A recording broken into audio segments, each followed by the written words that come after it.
Corona फैल रहा है यहाँ क्या? अरे आराम से आराम से आराम से आइए मंत्री जी, यहाँ आप है सर, आराम से रहिए।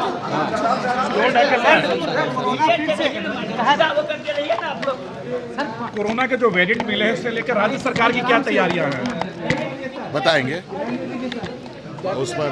एक मिनट, सरकार की चिंता है, बहुत जल्द उस पर आपको उससे अवगत कराया जाएगा। सर सरकार के 3 वर्ष पूरे होने को है, 29 तारीख को क्या कुछ रहेगा इस बार झारखंड के जनता के तारीख लिए? को देखिए, चलिए 29 तारीख को पूर्व में भारत सरकार ने शुरुआती दौर में कोरोना को बड़े हल्के में लिया था।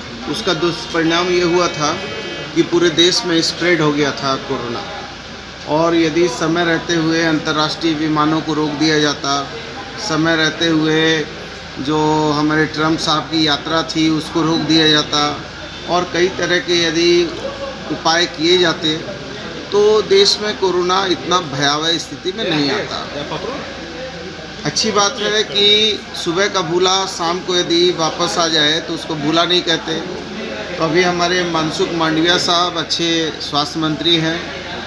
जैसे ही चीन में और भी दुनिया के दूसरे देशों में कोरोना का जो प्रकोप बढ़ा है, तो उसको देखते हुए केंद्रीय स्वास्थ्य मंत्री जी ने भी बैठक किया। आज हमने भी हमारे ACS साहब के साथ, हमारे विभाग के साथ बैठक भी किया है, और हमारे ACS साहब ने सभी उपायुक्तों को पत्र भी लिखा है कि कोरोना को, दुनिया के देशों में कोरोना के बढ़ते प्रभाव को देखते हुए सभी उपायुक्त जो हैं इस पर नज़र गंभीरतापूर्वक रखेंगे, और जैसे ही कोई भी ऐसी परिस्थितियां बनेंगी, जिस परिस्थितियों को भगवान न करे बने, लेकिन हम पूरी तरीके से तैयार हैं।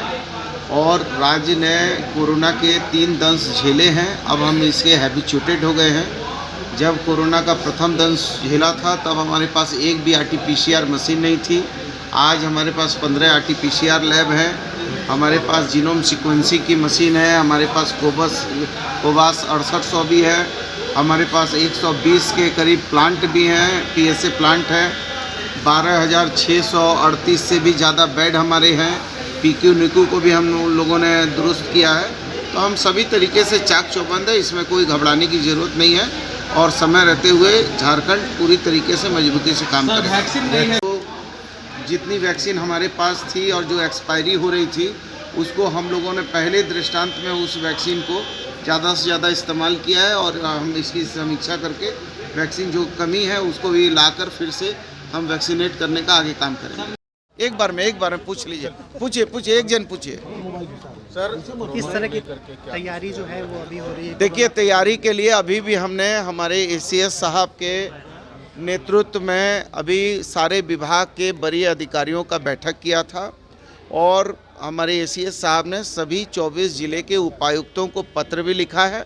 हमारी सरकार पूरी तरीके से गंभीर है। पूर्व के अनुभव काफ़ी स्मृति पटल पर अभी तक उसके भयावह दृश्य विराजमान है। इसलिए राज्य सरकार कोरोना जैसे, कोविड जैसे महामारी के साथ कोई भी हल्का काम नहीं करेगी। हम पूरी गंभीरतापूर्वक काम करेंगे, लेकिन 3 दंश झेलने के बाद हम उससे लड़ने के लिए सक्षम हैं। और जब पहला दंश झेला था तो हमारे पास राज्य में एक भी RT-PCR लैब नहीं था। आज हमारे पास 15 RT-PCR लैब हैं, हमारे पास जीनोम सीक्वेंसिंग की मशीनें हैं, हमारे पास कोवास 6800 भी लगा दिया है, हमने जो है 120 PSA प्लांट भी लगा चुके हैं, हमने जो है 12,638 से ज़्यादा बेड भी सुरक्षित किए हैं, NICU PICU को भी मजबूत किया है। तो हम सभी तरीके से मजबूती से काम कर रहे हैं, किसी को डरने की ज़रूरत नहीं है, और जब डर आएगा तो डट के मुकाबला करेंगे। वैक्सीन के लिए भी हम लोग चिंता कर रहे हैं, वैक्सीन भी जल्दी ही उसको भी हम लोग सुचारू रूप से आगे बढ़ाएंगे। चाइना से हवाई यात्रा को नहीं, मैंने तो ये कहा है कि पूर्व में भारत सरकार ने जिस तरीके से, जब पहला कोविड का पहला चक्र हुआ था, भारत सरकार ने उसमें लापरवाही दिखाई थी, और समय रहते हुए यदि अंतर्राष्ट्रीय विमानों को रोक दिया जाता और हमारे अमेरिका के राष्ट्रपति के आवागमन में जो नमस्ते ट्रंप किया गया वो सब रोक दिया जाता, तो इतना स्प्रेड नहीं होता। खैर, सुबह का भूला शाम यदि घर वापस आ जाए, भूला नहीं कहते। अभी हमारे केंद्रीय स्वास्थ्य मंत्री आए हैं, अच्छे आदमी हैं, मनसुख मांडविया साहब, और ये उन्होंने गंभीरतापूर्वक पहल की है। और मेरा ये मानना है कि स्वास्थ्य एक मानवीय दृष्टिकोण वाला विभाग है, एक गैर राजनीतिक विभाग है, और हम फेडरल गवर्नमेंट में रहते हैं, तो हम संघीय सरकार के साथ मिलकर काम करेंगे, देश हित, राज्य हित, मानव हित में।